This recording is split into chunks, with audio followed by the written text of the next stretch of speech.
Büchel lähtee etenemään. Ja nyt tulee laukaus ja oi herran joskus, siinä oli Hilkula. Jeremenko junior syöttää, Litmanen nostaa maalille. Ja siellä on Jele. Ja Litmasen syöttö tulee Johanssonia tavoitellen. Hyvä on syöttö. Johanssonin paikka. Oi, mikä torjunta Jeleltä. Siellä näyttää Litmanen, että tänne vaan Litmasta hakee ja Litmasta könästään.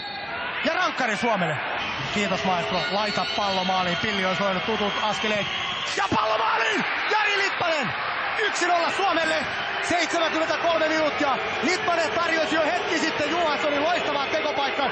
Litmasen olen kerran nähnyt Aston Villaa vastaan epäonnistuvan rankkarille. Silloin Villan maalilla oli Peter Schmeichel. Hän aivisti aivan väärää kulmaa. Litmanen veti tolppaa kerran ajaksen aikana. Taitavat olla Litmasen ainoat epäonnistumat rankkareissa koko miehen uran aikana. Vuoren varma pilkuvetä onnistuu jälleen. Ja hyvä niin. Saman tien tulee liitetään vauhdilla. Ja nyt pitää Suomen olla tarkkana. Ei voi olla totta. Varoitteliko tästä miehestä? Polverino pelaa Pasaselle. Pasanen nostaa kuudelta sisäpuolelle. Ei ole paitsio tämä tilanne, mutta ei saa hyypiä pallo. Jeremenko junior! Pallo tolppaan! Se oli Hilkula! Ja sitten Roma laukoo ja Jele torjuu. Voi herranjestas! Olipa hirvittävä tykitys.